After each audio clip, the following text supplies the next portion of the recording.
السلام عليكم. اليوم ان شاء الله غادي نحضر معكم الشهده بواحد العجينه اللي ناجحه وغتولي معتمده عندكم، وايضا بطريقه اللي سهله بزاف وبمكونات اللي جد اقتصاديه. غادي تعجبكم ان شاء الله. ما عليكم اخواتي غير تكملوا معايا الفيديو، والى عجبكم ما تنسونيش من لايك كتشجيع منكم والاشتراك في القناه، وكنشكركم بزاف بزاف. وغادي نمروا دابا على بركه الله باش نشوفوا طريقه التحضير. بسم الله. كنحتاجو كاس ونص من الماء يكون دافي، ومعلقه ديال الخميره الفوريه، وثلاثه ديال المعالق من سكر سنيده،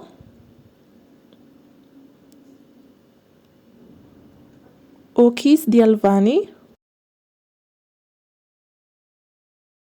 وغادي نضيف 2 معالق ديال الحليب بودره. الا كان متوفر ما كانش كتضيفوا غير واحد نص كاس ديال الحليب صافي. ومن بعد غادي نضيف تقريبا نصف كاس مع عمرش ديال الزيت، شويه ديال الملحه، وصافي. غادي نخلط هادشي مزيان بالطراب اليدوي. وغادي نضيف دابا كاس ونص ديال الدقيق، ضروري خاصكم تغربلوه. ودائما كيف ما كتشوفوا كنعطيكم القياس بكاس ديال العنبه، نتوما اي كاس استعملتوه يعني كتعبروا به جميع المكونات كاملين.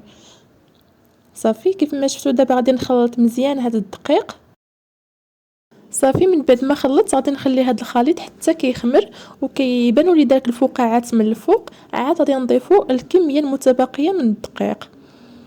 هانتوما كتغطيوه مزيان باش كيخمر لكم. على ما كتوجدوا اللاطه فاش غادي تصاوبوا الشهده ديالكم كتلقاو باللي الخليط ديالكم راه خمر وشكل لينا فقاعات بحال هكا من الفوق. دابا غادي نضيف من بعد ما خمر غادي نضيف تقريبا 2 كيسان. انا ضفت 2 كيسان ونص بالضبط ديال الدقيق. وانتم بطبيعه الحال ممكن ديروا 2 كيسان ونص، ممكن يكون قل بمعلقه ولا كسر بمعلقه، يعني على حساب النوع ديال الدقيق اللي استعملته. وكيف ما كتشوفوا كنجمع الخليط ديالي غير بالاصابع ديال اليد، يعني ما كنحتاج لا ندلك لا نعجن، يعني غير هكا كنجمع غير داك الدقيق اللي ضفت. وبالنسبه للقوام ديال العجين كيبقى بحال هكا كتلصق العجينه في اليد، يعني ضروري. من بعد كندهنها بشويه ديال الزيت قياس واحد المعلقه صغيره غير باش يصلح لي نقطعها وما تلصقيش هكا في اليد. وصافي مباشره غادي نبقى نشكلها كيف ما تشوفوا. وهانتوما كتشوفوا العجينه كتكون رطبه، يعني ضروري باش تحصلوا على ديك الشهده تكون مفشفشه وتكون رطبه. ضروري خاص العجينه تكون بحال هكا، يعني ما تقصحوهاش بزاف. وصافي اخواتي غادي نشكلها. انا دائما كنقطعها على 14 كره، كيجيني قياس مزيان، يعني ما كبارين ما صغارين، كتجي الشهده زوينه بزاف في الديكور ديالها. يعني كنقسمها على 14 كره هكا بحال كنقطع التريد، كيكونوا صغيورين حيتاش من بعد راه مازال غيتنفخوا، ما يبقوش بحال هكا، راه مازال غادي يتنفخوا كيف ما تشوفوا. صافي دابا هنايا كنشد واحد الكره وكنبقى نطلقها هكا غير بالاصابع ديالي. ومن بعد كناخذ الزبده هذه ديال الطاسه وكندهنها بحال هكا كيف ما كتشوفوا. وكناخذ دابا واحد شويه ديال الشكلاط، اما هذا ديال الدهن اللي غادي نوريكم او لا غير هذاك ديال 4 دريال كتقطعوه. هذاك اي نوع الشكلاط عندكم المهم كتقطعوه وكتعمروا به هذيك الشهاده ديالكم. صراحه الهضره مشات ليا حيت كنبقى كيبان لي الفيديو واضح اكثر ما نهضر. المهم اخواتي كيف ما تشوفوا معايا الطريقه اللي كنستعمل باش دغيا دغيا كنسر بها. والصراحه هاد الشهده دغيا كتوجد، يعني واخا يجي عندكم شي واحد على غفله دغيا ممكن توجديها وما فيها لا قوام لا حتى شي حاجه. وهانتوما كنطلق الكرات ديالي كاملين دقه واحده، يعني واخا كيبقاو يتلصقوا هكا في الاصابع ديال اليد ديالنا ولكن ماشي مشكل. مره دهنوهم بشويه ديال الزيت باش يصلح لكم تصاوبوهم بكل سهوله. ومن بعد كنبقى ندهنهم كاملين يعني بالزبده، يعني كندير عليها خدمه وحده، ما كنبقاش نصاوب غير بالوحده كنتعطل، يعني كنصاوبهم مره واحده بحال هكا. ومن بعد غادي نعمرهم بالشكلاط ديال الدهن اللي وريتكم. والله يسهل عليكم البنات، الله يرحم لكم الوالدين. الا كنتم مازال كتفرجوا في الفيديو ما تنساونيش من اللايك، غير كتشجيع منكم. وان شاء الله هذا الفيديو يتشاف عند الناس بزاف، يعني والله العظيم تفرحوني، وان شاء الله حتى نتوما تفرحوا. الله يسهل عليكم يا ربي. ومن بعد ما كملتهم كاملين يعني عمرتهم كاملين بالشكلاط، غادي نبقى نسد فيهم يعني بلا ما نستعمل حتى شي حاجه لا دقيق لا ما، يعني كنسدهم بكل سهوله ومباشره كنحطهم في المقله اولا في اي لاطه اللي غادي ندير فيها الشهده. كنكون فرشت ليها الورق ديال الزبده اولا كدهنوها غير بالزبده الا ما كانش عندكم داك الورق. وممكن بنفس العجينه تصاوبوا باكيطات يكونوا هكا على حسب الوليدات الصغار يديوهم للمدرسه كيعجبهم هادشي ديال الشكلاط وكيجيو زوينين بزاف.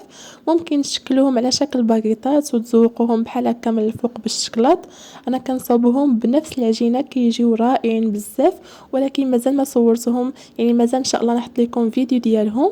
وكيف ما كتشوفوا اخواتي كنبقى نقربهم وحده حدا وحده، كنخلي لهم غير داك المسافه صغيره فين غادي يزيدوا يتنفخوا، ومن بعد كندق عليهم يعني واحد شويه، ما كنخليهمش منفوخين بزاف حيت مازال غادي يخمروا.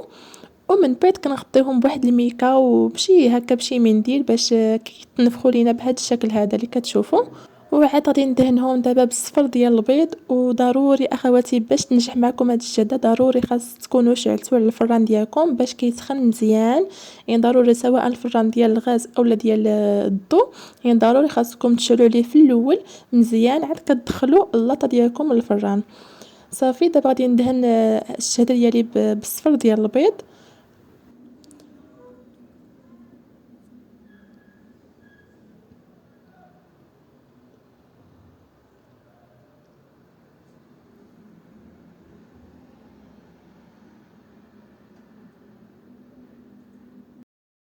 صافي من بعد ما دهنتها بالصفر ديال البيض غادي نزوقها بشويه ديال الزنجلان من الفوق، يعني غادي نبقى ندير الزنجلان. ممكن تخليوها نتوما غير هكاك راه كيجي الديكور ديالها زوين، وممكن تدهنوها بالمربى وتزوقوها بكاوكاو ولا بالكوك، يعني نتوما ممكن تزوقوها باش ما بغيتو. كيجي الديكور ديالها زوين، والاهم في هادشي كامل هو العجينه، حيت شي لا ما صدقات ليكمش العجينه عفوا راه ما كاين لا زواق لا والو، صافي كتخسر ليكم. ولكن هاد العجينه ان شاء الله هي اللي تولي معتمده عندكم. وصافي اخواتي دابا غادي ندخلها للفران كيف ما قلت لكم كيكون سخون ضروري من قبل، يعني خاصو يكون الفران سخون. وكطيبوها عادي يعني حتى كتحطوها من الفوق حتى كتنفخ وكتبقى تحمر من الجناب، وعاد كتهبطوها لتحت باش تحمر. ومن بعد ملي كنخرجوها من الفران ضروري خاصكم تغطيوها باش كيرجع ليها داك الصهد، وهو اللي كيخليها تجينا رطبه اكثر. وهذا هو الشكل ديالها النهائي من بعد ما طابت. صراحه جات واعره بزاف مفشفشه ورطبه وجات في الحطه زوينه كيف ما كتشوفوا.